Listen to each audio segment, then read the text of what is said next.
Hello, and welcome to another episode of the Heart Centered Therapist podcast. I'm Sindee Gozansky, your host, and I'm thrilled that you're listening in this week. Today, it is such a privilege and pleasure to introduce you to Halina Brooke, a steward of transformation within and beyond her therapy practice. Halina Brooke brings a legacy of skilled advocacy and intuitive leadership to everything she does. While she has successfully gotten laws changed and mended harmful content on a national licensure exam, Halina's most cherished advocacy involves mentoring other therapists to use their own voices and wisdom for good in the world. As founder and director of the Jewish Therapist Collective, she facilitates virtual and in-person experiences that enrich community members' lives and send positive ripples well beyond. When she's not elbow deep in advocacy and community care, she can be found relishing every second with her bubbly little girl. Welcome, Halina. So nice to have you here. So lovely to be here as well, Sindee. It's an honor and a long time coming, and I'm really honored to be a guest. Great. Yes, me too. We've connected through Facebook World for a couple years, have been involved in each other's Facebook groups and other peripheral things, and it's really great to have this opportunity. So, what an introduction. You are like the advocacy queen. Where do we even start? Yeah, I guess that's the thing. Like, for me, advocacy there was never a question about it. Whether it was when I was a little kid or during grad school or early in practice, sometimes I saw things that felt like they needed to be changed or could be made better and just went with it. And I don't think that I could be a therapist without that piece, because when we're looking at what we're seeing in the rooms and what's coming up for ourselves, it is reflected in the world around us. And so for me, it just feels like it would be incongruent to roll up my sleeves in the office and then just not be connected to that sort of change and growth and hope orientation outside. So it's really an integral part of you from early on, and you've added it into your therapy work, your therapeutic work. And I do think not every therapist does this, Halina. It's so great. That's what you do. You roll up your sleeves and you fight the fight for your clients, for communities. So when did you really first get into this? Well, in a therapy space, I guess it's funny. I've always done advocacy, but in terms of in the psychotherapy world, it was, let's see, I think from a state level perspective, there were some things related to how practices are regulated in Arizona and how you get supervision as an associate. And I don't need to go into the whole boring thing, but a few of us were getting to know each other a little bit earlier in my practice. And we decided that we saw something that the board wanted to change. We, from our perspective, didn't really like where it was going. And we just showed up to a board meeting, organized for it. And then we all went out to, it was like a Spanish tapas bar.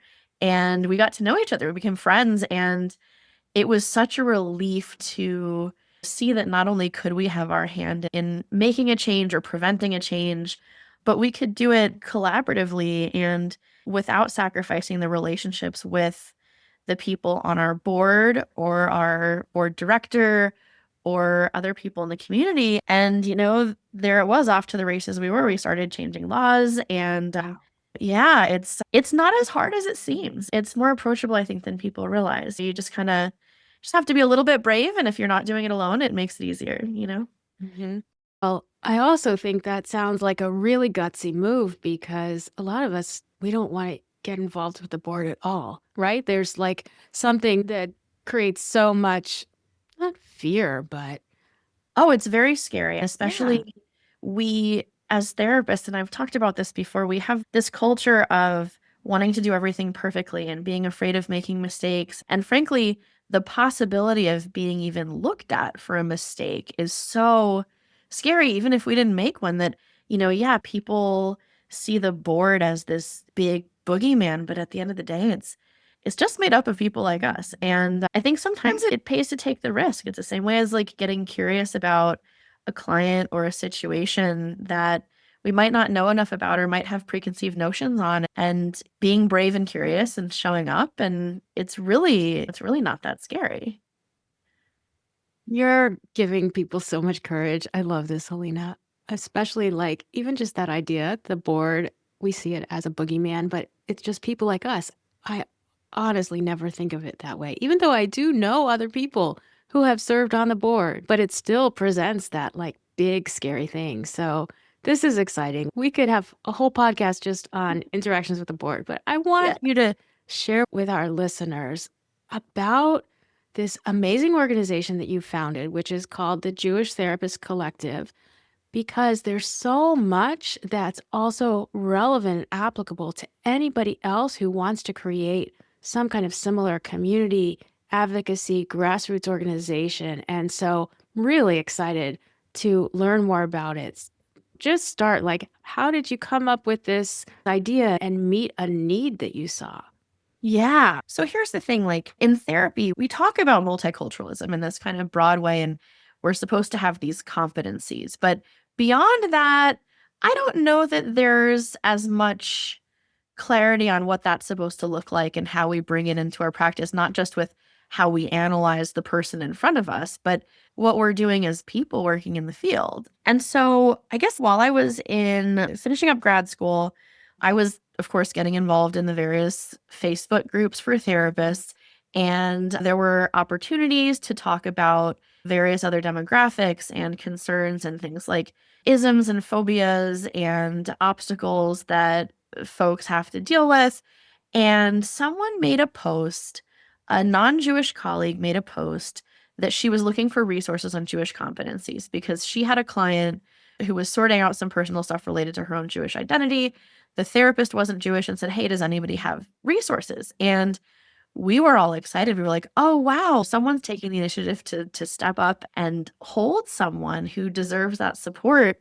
And then before we knew it, a couple of us were watching the comments and someone admonished her for taking up the space, saying that, well, Jews don't need that, essentially. And I won't go into all the details of it, but it was that one moment of someone, I guess, proverbially yucking our yum and proverbially saying to someone, don't put your empathy there, as though there's a finite amount of empathy, which I don't believe in. But we saw that, and a couple of us just started talking, and we started filling that post comments with resources for that person and thanked her for doing what's right by her client. It's always right to get curious and support the clients. And from there, we just started a community, and I ran with it. And over the last, I guess it's been the better part of a decade now, what started out as just a Facebook group turned into a whole organization that has holiday themed Zoom gatherings and an emerging directory that we built from the ground up, and in-person events overseas and locally. Like we're doing one in the Northwest, continuing ed. We had a workshop on Jewish cultural competencies in OCD care, which, if someone doesn't know what to look for, they might not know what they're missing. And so um being able to be there and work in community and get to know each other based on what we have in common, but also serve the greater psychotherapy community to better serve clients from our community. It's felt really good. It makes a lot of sense, and it helps you remember who you are in the context of the work you do in the world. Wow, fascinating. Such a great organization you've put together. You're serving so many people, you're touching so many lives. I'll have you also share the numbers because it's pretty fantastic of the directory and the members and all of that. Yeah. So we have about 8,000 members of our community, and we don't put barriers based on paying members or things like that. Most of our stuff is available without a fee. We have several hundred people in the directory and otherwise sustaining our work.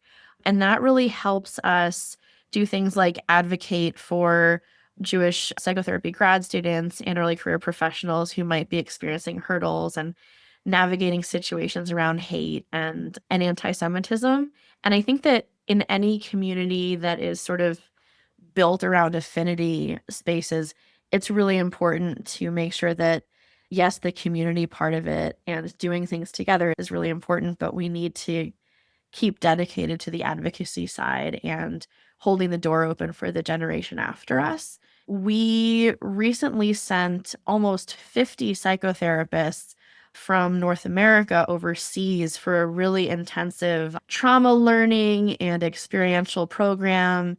And so it's just, we put things out there, and I think within 2 or 3 weeks that trip was full. And, it just seems like people are really thirsty for that kind of connection. And it's been really awe-inspiring to see that we really don't need to do much besides put it out there, and our community just kind of flocks in. So there's a need. You saw the need and you filled that, which anybody else listening can do for, another group or your own people, Yeah. whoever that is, right?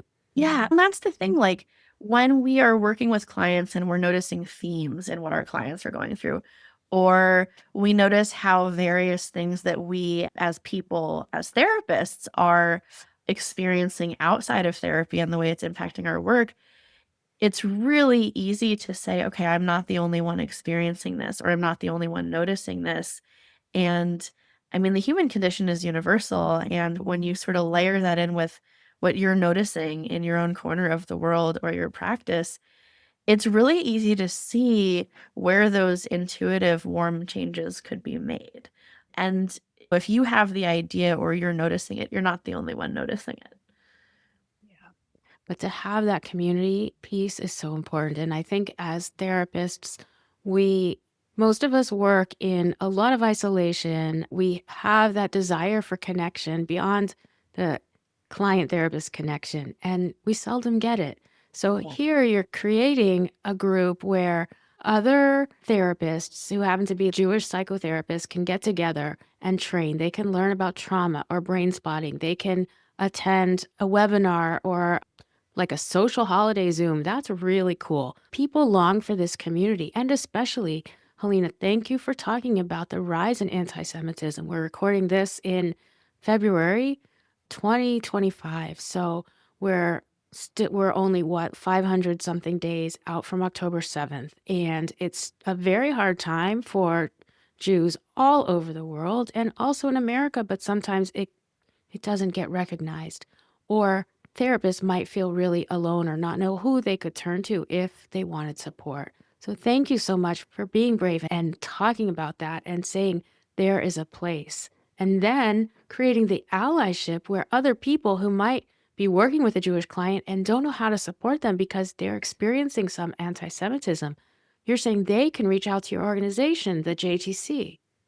Yeah. So one of the services we provide, it's called Ask a Jewish Therapist. It's every Friday, and the times are sort of based on time zone, but it's something that people in North America and Europe are able to easily access. It's a safe place to come and ask questions, whether it's about like Jewish clients you're working with, or even just, hey, make this really complicated world event make sense, or how do I convey allyship and solidarity with Jewish clients without hurting the feelings of other populations that are suffering right now? And I wish that weren't a question. I wish that we universally just understood that empathizing with and being there for your Jewish colleagues and clients is not a statement against anybody else. But it's going to take a long time to repair that because, for whatever reason, I think people get nervous. So, these weekly meetings, we have a variety of Jewish therapists that come and offer their expertise, and they differ by observance level. So, how religious a person is, they differ by clinical background. So, we have people who do everything from psychodrama to evidence based OCD treatments to narrative. We have people who bring in background from various immigrant communities. And those who show up can come and ask questions without worries about judgment or bias. And we work through it and we get to the other side, whether the person just needs some resources or some clinical understanding that they don't want to put the burden for the client to educate them, or whether it's something more serious, like they're not really sure how to understand the Jewish relationship with modern race theory, too, which is a whole nother thing. And we could probably spend hours on that, but it's really important, I think, in terms of multicultural learning. It can be such a hostile environment out there, and people can get so shamed and canceled that having a place where therapists can just ask questions and we know that everyone's heart is in the right place, we found that the people who come and take that risk and connect with us, not only are their clients benefiting, they're benefiting, and we're getting to make some really wonderful friends. Yeah. Really, you're saying you're safe here. You're giving therapists and other people that understanding that they're safe here. You can ask questions and you can also get education. Like, no question is ever silly, right? Yeah. It's important to ask these questions. And a lot of times it's really hard. Look, most of us get one multicultural counseling class in grad school. It's too bad. I've taught it before, and it's not enough. Yeah, you can't teach everything in that one class. And I think the biggest disservice, I don't know if you've seen this too, but instead of coming out courageous and flexible and curious, a lot of times moving through that piece of education, students are even more scared and tentative about taking the risk and trying to ally. And it's a real shame because as we work with people, there's as they said, there's more diversity within groups than between them. And so even if you're sitting with someone who demographically looks and feels and appears very similar to yourself, there are all sorts of nuanced differences. I think everyone, no matter what demographic backgrounds you come from, whether you come from identities that are more conventionally seen as diverse or not, we all have a unique lens and perspective to be able to bring in a level of understanding and help clients feel more understood. I think it's a lot more universal than people realize. Yeah, yeah, that's so wise to remind us, right? There's so much diversity within a group, within a culture. Like, it doesn't even matter, even within therapists, right? We could go on about that too. But Yes. here's the thing, our goal is to engage with our clients. And if we don't understand our clients' world or their worldview, it's going to be a lot harder. Yeah. And it's also, I think, easier and more joyful to sit and visit our clients' worldview and our clients' sort of perspectives on things when we know that we have our own community to come home to. Like you were talking about with holiday and seasonal gatherings and other ways to connect. And this is why they call it affinity space. It's the idea that in some ways you get to walk into a space with people who use similar idioms, similar points of reference, similar words and perspectives and folk remedies and paths toward laughter and fears too and legacy trauma. And I think we would all be in a much better spot if we had ways to connect with people that felt like it was coming that we were coming home to them.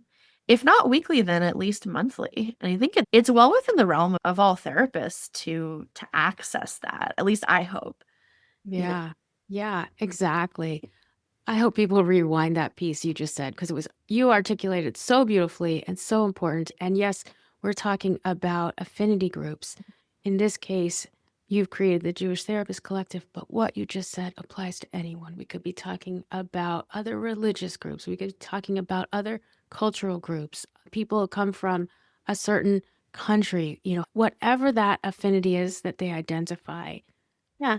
And not just like I so encourage people to go beyond the traditional labels of diversity, like the big ticket ones, because I think those are really important. There's a reason why they're more iconic. But I know folks who I've helped build little communities in their corner for like, you know, colleagues who lost their parents before 40. That's one. Colleagues who had their first child after 40, or colleagues who were recovering from divorce while also practicing as marriage therapists, colleagues who were new to living rurally or had overcome a natural disaster or had people in their lives who had unique challenges. And so they're learning how to adapt to sensory support needs or hard of hearing and deaf community, colleagues who maybe have an interest in various hobbies or travel or side hustles or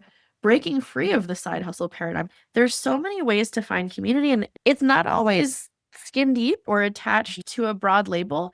Jewish happens to be one that worked, that was intuitive where I sat. I mean, we all wear so many layers of identity that I think a lot of people get tripped up in thinking, I'm just a this, or there's nothing special, or whatever. Of course there is. Yeah. How do you even come up with all of these? That is so great. And I'm like, oh, I want to join that group. I want to join that group. Yeah. That's amazing. And Helena, even before we got on, you were talking about becoming a mom during a crisis. That's a group for you. Yes. Yeah. So that was, and I'm glad you asked about that because I think for a lot of us who do advocacy and leadership in the profession, you don't really know where to put it because working through difficult things is a lot. And we have a limited amount of space on our platform. But for me, as a Jewish American, I was about 8 months pregnant when the massacre, the tragedy of October 7th happened. And less than a month later, I had my daughter. And when our community was sitting and reeling and I should have been putting together a crib and I was putting together support groups. And it was kind of a feat. And I remember I had my C-section and I I was sitting in a hospital bed and my baby was resting on my chest and there were 6 of us in a Zoom and we were talking about what do we make of this? How do we go forward? And it wasn't a therapy group. Obviously, I wouldn't practice clinical work in Right. that kind of setting, but less than a month out from the most extreme trauma that many of us had witnessed from our community, you you realize that you have a limited number of resources, but you also realize that every moment is precious and you wish that you could use every second to try and help and heal and lead. But then you're also seeing it. And I know for me, there I held a baby in my arms and I said, I need to make time. And this is the sweetest, most special moment that I've ever encountered. And this beautiful little girl, she's 16 months old now. And Oh, wonderful. yeah, Such yeah, a blessing that she came into your world right then. We can't predict that. So yeah, beautiful. What a blessing for you, and that you were able to become a mom in spite of everything going on and bring life into the world when so much, like you said, it was such a horrible massacre, followed by yeah. anti-Semitism, then followed by a war. And war is bad for everybody. And so it just has gotten worse and worse. Yeah. Oh, the thing too with it is that when you have something in your life that is just so beautiful, who's growing up just in tandem with a situation that is so complex and crushing, it really, for me, it was a necessary reason for me to step back and say, well, if I just focus on doing advocacy work, I'm gonna burn out. And I think we can't just be change makers. We have to be selves that also do change making work. And what I've learned, and it's been a learning curve for sure over the past year, because I'm a chronic overextender, is that it's really, really important to make space to really just live, to connect, to not burn out, to set limits for yourself and to really protect the time and the relationships that give you meaning apart from the things you're trying to change. It's that balance, like in DBT, where we're trying to change some things and then others, like, not just accept them, but delight in them. And the world and humanity are wondrous and beautiful, not just problems meant to be fixed. Yeah, it's so great. I love how you say we could delight in them. That's such a beautiful concept that sometimes we forget about. I know that I've really enjoyed Father Greg Boyle's books and his lectures, and he talks about taking delight in someone else, and so I think this is what it's all about when we can find that deliciousness, that delight, when we can find other spiritual traditions that influence ours, maybe different from ours, and then going back to what you said, I don't want to miss it. Boundaries. How do we hold these boundaries while we're serving our clients, while we're bringing up families, while we're doing advocacy work? And you said you're an overextender. There's probably a group for that. But what's the solution? What's the antidote? How do you find yourself successful with boundaries? Yeah. Well, I would give myself a solid B right now, I think. And it's a little tenuous my daughter's first year for anyone who has who's cared for a baby, I think those first months, I don't know that any of us have a concept of time, much less boundaries, but I would give myself a B right now because there's room for improvement. The two, Wait a second. Wait a second. I yeah, think B work is something we all need to learn because it's so important. It's right that perfect is the enemy of yeah. getting something done and having success. And so I love that you're giving yourself a B. Thank you. Yeah, I had a college counselor at one point who told me that my assignment for this semester was to choose a class to aim for a B in. And it kind of changed my life. It's sometimes you can do things well enough. And I don't know that there's a perfect way with boundaries because the fact is, we all have 36 or more hours of stuff we want to get done in a 24-hour period that needs 8 hours of sleep. It's just the math won't math. So, like the two things for me in terms of boundaries and balance, it's really two-pronged. I think the first part with the advocacy is making sure that advocacy goals aren't just about getting people outside of my locus of control to change in the way I would like, because you're not always going to win those battles, right? You might want a law changed or a more sensitive or less bigoted speaker to headline a conference. You may want an event not to take place on a day that's sacred for some people, but you're not always going to get those wins because you're appealing to people outside of your control. Pairing it with other qualitative wins, things like the connections you make along the way, or finding ways to still celebrate connectedness and success, even if that goal that meant persuading someone outside of yourself or outside of your community doesn't work out, right? So, our thing with the state board, it took us a long time. And there was a while when we didn't think we were going to win that one, but we made friendships to last a lifetime and we created some really cool events and experiences. So that's one of them. Okay. So that's an example of a qualitative win, these friendships and events and that sense of community. Is there anything else that comes to mind? That's a new concept for me, like qualitative win. Yeah, I think the thing is, sometimes when people think of advocacy, it just sounds so hostile and like you're begging and it's just this frenetic thing. But there's other stuff too. I mean, getting the word out, even another qualitative one, getting the word out that you're a safe person for the people who care about that concern, right? So if you are doing public letter writing or advocacy or something about a certain issue, everyone who reads that will then know, for example, that you're a safe person to come to connect about or get consult about that thing.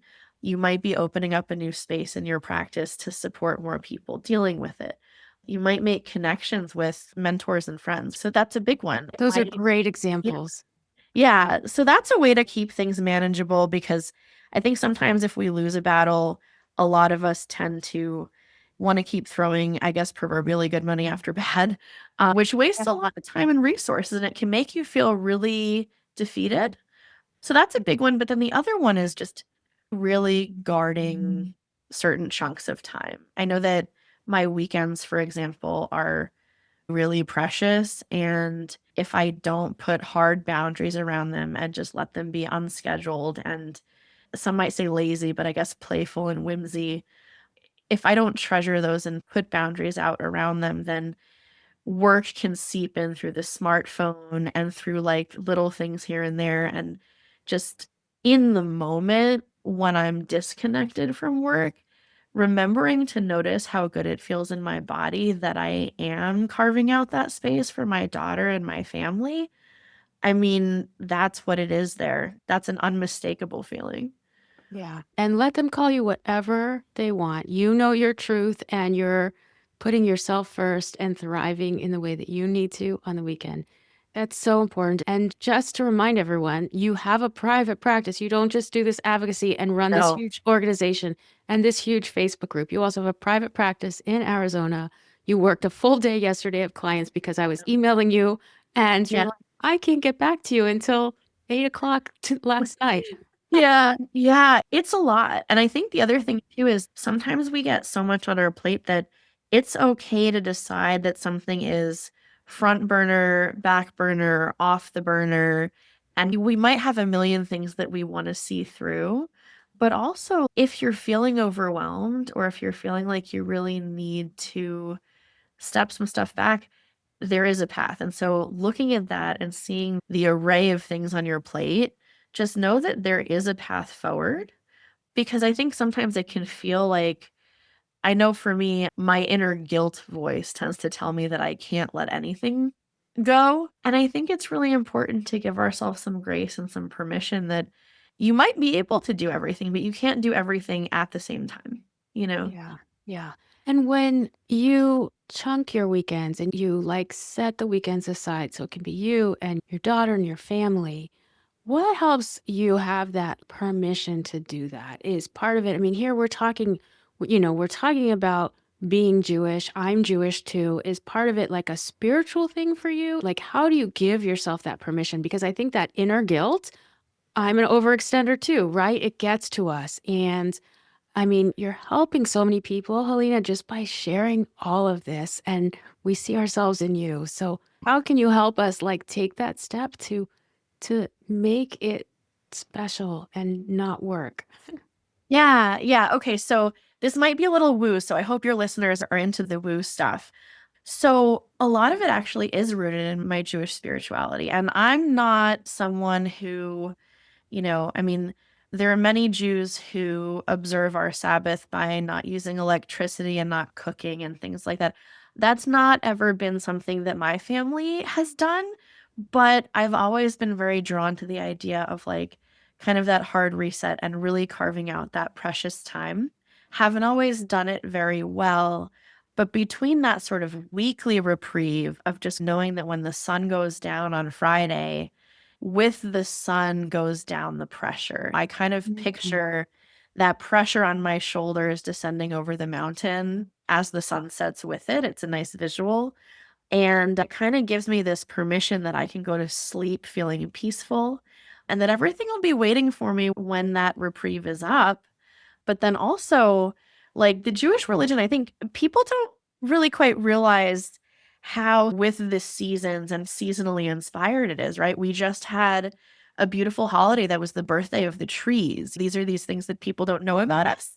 And so I tend to look at the calendar and I find a lot of joy and grounding in our rituals and paying attention to like where the moon and the sun are and what nature is doing. And for me, that's a very spiritual thing. And I think, I don't know that it's just Jews that do that. I think everyone has a way to connect with the world around them that feels Mhm. meaningful to them. But having that makes me feel a lot less alone in doing the brave thing and carving out that time away Yeah. from work, you know? Yeah. Oh, thank you for sharing that.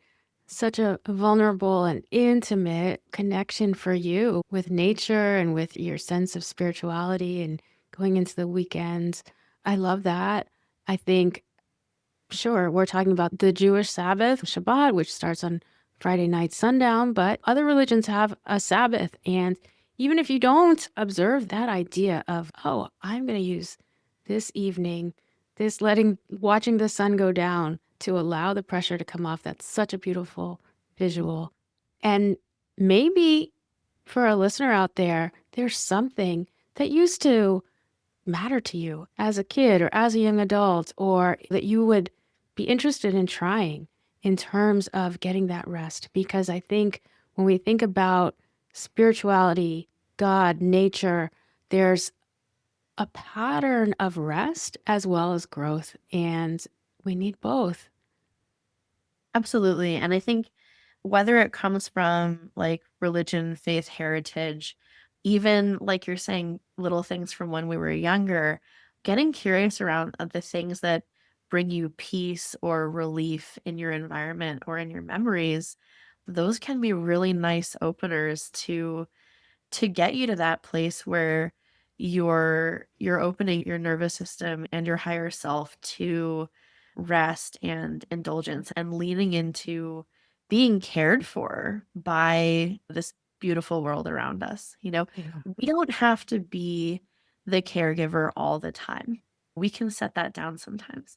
Yeah. Look, I talk to my own therapist about this all the time. I'm not good at relaxing. Help me to relax or help me to connect, or I'm out of touch with my own spirituality or having crisis of faith or something like that. We all go through this.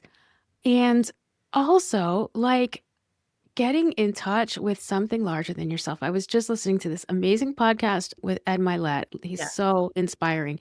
And he did like 20 habits. And one of his habits was 20 habits to set yourself up for success in the morning. And so one was to go outside. And he's like, it doesn't matter if you're in Maine or Florida or Arizona, stick your face outside. So I tried that today. It's -2 in the morning, but still it was like to feel. He said, do this to feel. And we need so much more of that. I know I do. And it's hard. And so these boundaries you're talking about, carving it out, like the more you can help us with this, Halina, I'm so grateful. Yeah. I'm shifting some of my practices too, especially with having a little one. I'm shifting a little bit away from some traditional psychotherapy and making some more space to help the helpers and healers in the world kind of recalibrate to bring in that permission to feel and to pause and to rest. And I think in order to get there, we have to be among others who have experienced the struggle with that, like you're talking about. I think Mhm. I don't know how there are some people in the world who naturally know how to balance that stuff, but I think for those of us who work as helpers and therapists, it's harder for us and it can be humbling how hard it is. So, yeah, people are welcome to reach out to me. I'm planning to start some Zoom groups so that therapists, not just Jewish therapists, anyone who feels like it's their next step to find ways to rest and balance and feel themselves as change makers can come together on Zoom and move through that and get to the other side. And people are welcome to contact me for that. Oh, that's so cool. Yes. We'll be sure to link your contacts in the show notes. But I mean, as you're describing that, helpers who can't rest, this is almost like a step meeting, 12-step Yeah. meeting where here we're both being vulnerable Right. and saying, okay, that's me. Yeah, yeah. And the thing is, I think a lot of therapists, like we have this culture where we're constantly being told to find other things to do besides sit in the clinical chair. And that we should, I guess, in the modern time, we're supposed to either monetize those or make them big or make them just, and sometimes we don't need to worry about how vast an imprint something has or a footprint it has. I think if something delights you or opens your curiosity or piques your interest, see where it goes. I think there's a balance where we don't need to strive so hard. Yeah. Yeah. Yeah. A lot of us are sensitive strivers. We strive so hard Yeah. and we're so sensitive. Yeah, so in your experience, like I know that with your community on Facebook, you really help people get very mindful to sort of what's showing up within them about their why. And I'm curious as far as advocacy stuff goes, like what do you think what do you think holds people back from advocacy? Great question, Helena. And thank you for the shout out to my Facebook group, the Heart Centered Therapist Community on Facebook. Please join if you're a therapist or a social worker, psychologist. Be wonderful. I think what gets in the way or what makes people hesitant about advocacy, one, it could be that fear of being out. So, for instance, we're talking today about the experience of Jewish therapists or Jewish people. And sometimes it's not safe to be out and advocate for that and to know if that space is okay and if your message of advocacy will be received. And again, it might be received by people who don't understand or don't have the education about everything else or, twist it. So I think once it's that fear of kind of being out. Two, I think it's an energy, the capacity.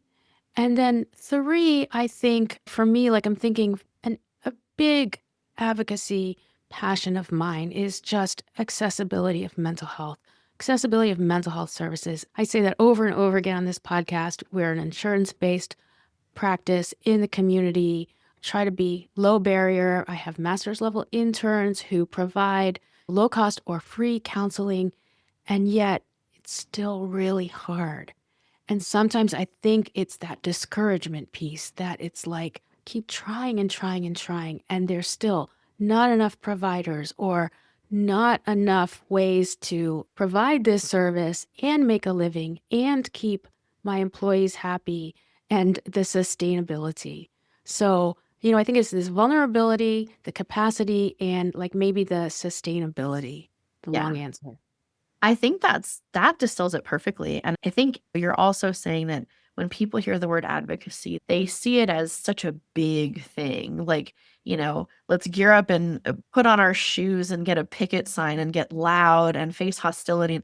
Sometimes it's not that. Sometimes it's as simple as warmly supporting a colleague, or even the smallest but most significant advocacy I can think of is saying thank you when you witness people doing good in the world, because it Mm. helps it helps both the witnesser and the doer make space for just how big that is. And then you kind of amp up from there. If you see someone on the back end of a call out or a conflict, it's really easy for a lot of us as therapists to reach out and say, "Hey, I witnessed that. I bet that didn't feel good. If you ever want to talk sometime." And so these are things that kind of scale it down a little bit. And it's a nice way to do a little bit of good in the community and actually get that nervous system like co-regulation and connection with people. Because I think sometimes people, for whatever reason, maybe it's a self-fulfilling prophecy, but the advocacy space can get really dicey sometimes. And sometimes the best advocacy is bringing the oxygen mask to those that get caught in the crossfire and amplifying the good, especially for the Jewish community. We've been seeing a lot of anti Semitism lately, and a lot of other communities are really struggling right now, too, with a lot of societal changes. It's not all bad out there. There's good. And I don't want to be trite in paraphrasing Mr. Rogers, but it's not just about looking for the good. I think we need to notice it, because sometimes with burnout, we need to notice the good stuff so that we know that there's hope and that things are Yeah. changing. Yeah. Yeah.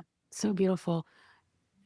Very important for us to assume the good. Even in doing couples work, I'm constantly trying to remind partners that's important to start from there. And it is such an integral value of ours spiritually that we see good in the world, no matter what. So that's something that you and I share, Helena. But going back to what you said, saying thank you and saying no, finding that boundary, those were two other components in that Ed Milet podcast. So it's perfect. It lines up exactly when we say thank you. It's so expansive and important to put that in the world. How did you find these nuances? Like these are nuances of seeing advocacy as more of a support, not as much as work, as holding that sign, as quotes labor. You've created this like nuanced perspective of advocacy. Yeah, I think part of it is just, in some ways, advocacy is how I connect with the world around me. And I think there has to be an I and thou there. Just going back to Martin Buber, right? I'm not out to change the world because I'm looking down on it or something. I'm excited about it. I feel connected to it. And the thing is, like, sometimes advocacy, like, if we don't if we don't focus on the sort of holistic side of it, noting the good stuff and saying thank you when things go well and whatever, it's a real fast way to lose faith in humanity. And I think sometimes a lot of that just comes with experience. I think for me, just because I've been doing advocacy for such a long time, I think I wouldn't have, frankly, survived as long as I did if I hadn't found these sort of ways to make sure that I stay tethered to like the good in humanity and hope and a non-toxic positivity, and just sort of the bigger picture that at the end of the day, yeah, we want to implement ideas and change things and stuff, but at the end of the day, what we want is something better for people. And so we have to keep people and the heart centered on that. Yes. Yes, absolutely. It's so beautiful. It's that concept of really repairing the world, which is a prime tenet in Judaism, tikkun olam. So Yeah. it's like that, making things better for the world, for people, doing good, saving lives, Yeah. not giving up, never give up. Yeah. And the other thing too is we do have that piece in Judaism about working hand in hand with God, right? To sort of roll up your sleeves. Like, we're not just going to sit and hope that things happen or pray that things happen. We're going to get up and do the work, but also noticing when others are doing the work is really important. And so, I think that's the other thing I wanted to mention. You don't necessarily need to start communities yourself. it might just be a matter of looking up and noticing the seeds of communities around you and getting involved too. Because there are a lot of people, we're all looking for connection. We're all wired to seek it. Many of us are starved for it these days. And sometimes it's just a matter of looking up. And I think there's something to be found for everyone. And I think in terms of doing good in the world, like just noticing what's around us is just as important as trying to start it ourselves. Yeah, yeah. And there's so many options now, right? You've created a lot of connections where we're still face to face, and it might be a Zoom meeting or a webinar or something like that. You've created in person events. You're creating in person events in both coasts of the country, or, well, I know you're doing the West Coast. I hope you'll do the Yeah. East Coast because that's where I am. Yeah, we're scheduling. It's funny. We just shared about our Pacific Northwest event in May, like literally today and yesterday, and people are asking about the fall. And so I think New England in the fall with the leaves, that sounds great. I messaged my project manager this morning to get on it, but we're going to be up in Toronto over the summer. And Wow. yeah, the thing is, if anyone is interested, I've found that these retreats and in person events and just giving people that permission for reprieve, we love doing them. I think the biggest help, if anybody wants one in their area, let us know. It's very hard to get a read on a venue when you're not there in person. And so we're looking for collaborators in various places to help us set the stage so that we can bring the magic. And the thing is, even with for your listeners, like you don't need to, like we do big retreats. We're probably going to have 50, 60 people at this one, but there's something to be said for getting an Airbnb with 5 of your colleagues and just carving the time and the space out. And there you go, you've got a retreat. In your mind, Helena, because this is Right. what you do. You live and breathe it. True. It's like somebody else would have to take a whole course on how to create that five-person retreat in an Airbnb. That's fair. That's fair. And people are welcome to reach out and connect if they want Yeah. some resources on it. But it's just, you can make magic out of an afternoon. You can make something special out of a luncheon. Even, I don't know if you've ever been in a room before where everyone's peeling an orange at the same time. But we here in Phoenix, it's right at the end of our citrus season. And I was sitting with colleagues. I run a consult group and we were just doing a mindfulness and I said, let's all just peel an orange at the same time and close your eyes as you have the beads of the orange oil just come up to your face. And I mean, it was like 5 minutes of indulgence in the middle of a day that just, it's a way to make treasure wherever and whenever you are. And I don't know, I think it's stuff like that is really important to sustain your work, whether you're just an overextended therapist or whether you're doing the advocacy kinds of things too. We all need to get as much mileage as we can out of the richness that's already existed in our lives. Yeah. So great. And you're going to have your own challenge of balancing your advocacy in the therapy professional world and then advocating for your daughter. Yeah, yeah, and she's doing well. She had some little medical things when she was born. I think a lot of kids do, and we're thank goodness through that. And she's doing really, really well. But I guess that's the other thing. You look at your kid, and I don't want her to be a chronic overextender like I have been in the past. And so it's in some ways the stakes are higher now because you have a little one watching you, and you want them to take on the good habits so that I hope and however she finds her life is just wonderful the way she is, but I would love if she, does believe in creating good in the world because it's our family's values, but also really enjoying her life and not apologizing for that. I think Mhm. it's important, especially for our little girls, to know that they can take up space and to know that they can put joy first and stuff like that. Put joy first. It's Yeah. great. Yes, I wish all of those same things for her. As we kind of wrap up, Paulina, one of the things that I really appreciate you talking about is how we can balance our professional work with our personal identity. And so we've been talking about this as like a thread throughout our conversation. And so, however, somebody may identify, have an affinity to, and you gave so many different examples. How do we do this? How do we balance our work and our personal identity in your experience?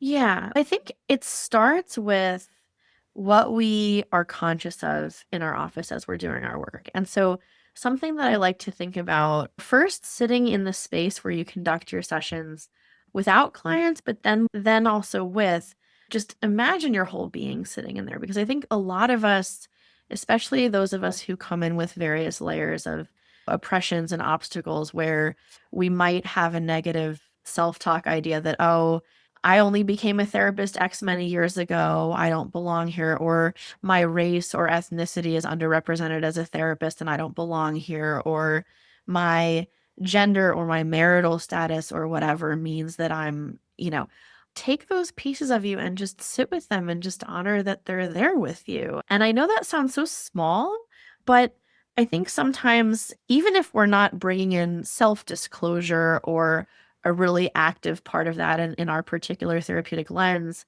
just acknowledging to ourselves that we're sitting as a whole person is really, really helpful and important. And I think it preserves our dignity and our self stewardship. And then also, as we close sessions, just remembering to take the whole of us with us when we leave too. That's such great advice. It goes right back to the Martin Buber I thou, right? Like just like me, the client sitting with me is also a whole person, also has various multitudes of identities and strengths and flaws, as do we. And so we can just bring that with us. And that's a great way to feel like that we are welcome as ourselves and the client is welcome. Yeah, Yeah. Yeah, and I think also in terms of identity, like doing something every week or even every day, just the point is making it part of a practice to honor your pieces of identity, whether it's things that you draw from your personal or family legacy or heritage or whatever, carving out times in the week for them just to kind of honor yourself and where you come from and where you're going is really important. And for a lot of people, that might come back to a scent or a song or something as seemingly small as that. But keeping that front and center is a really nice acknowledgement that's not going to carve out a ton of your time, but it's going to feel really good too. that's so beautiful. Yes, I think for me, it might be like knowing that I'm going to cook a certain meal or bringing in foods or foods from my family, something like that. Or I love that idea of the scent or something that is still a part of your identity that you can thread through the week. I love this. This could be a whole other topic. Waking up and what is something you do? Maybe it's a spiritual centering. Maybe there's a connection for you to your identity that you can start your day with. I see that as very important. That's very important to me.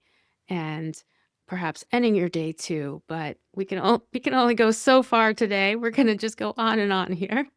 Yeah, yeah. And the other thing too is in terms of pieces of identity, like we talked a bit about affinity groups and why it's important to be around those who get things in the way you do.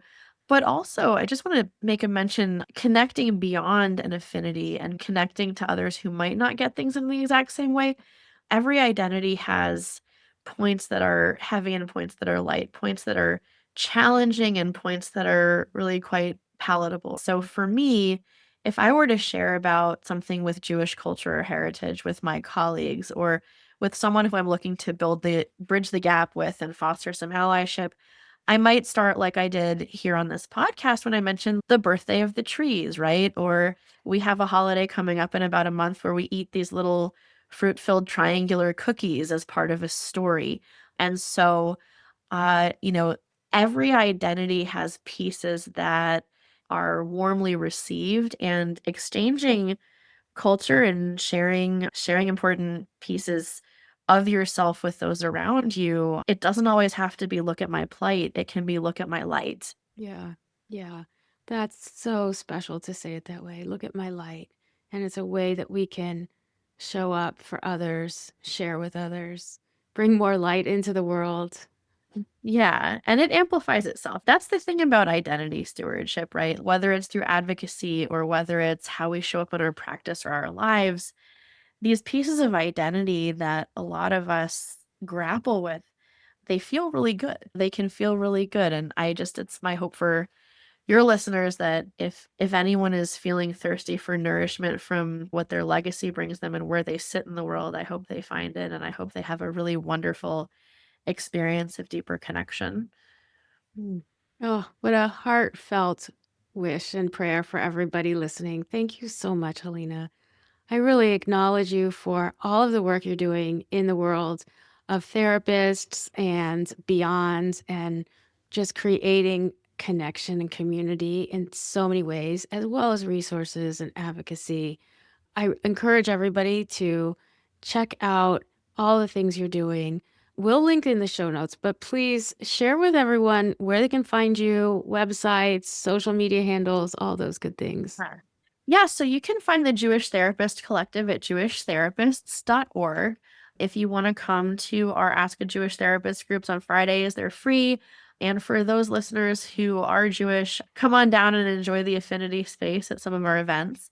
If you would like support with either doing targeted advocacy or some mentoring on making it sustainable, you can reach out to me at my email address at my practice, which is helena@recourscounseling.com. And that'll, I think, be in the show notes too. But you can message me. I'm happy to be a resource. And like I said, if anybody's interested in those guided Zoom groups about making advocacy and doing good work in the world sustainable, those are cooking right now. So, Those are cooking, and we're so excited about it. Yeah.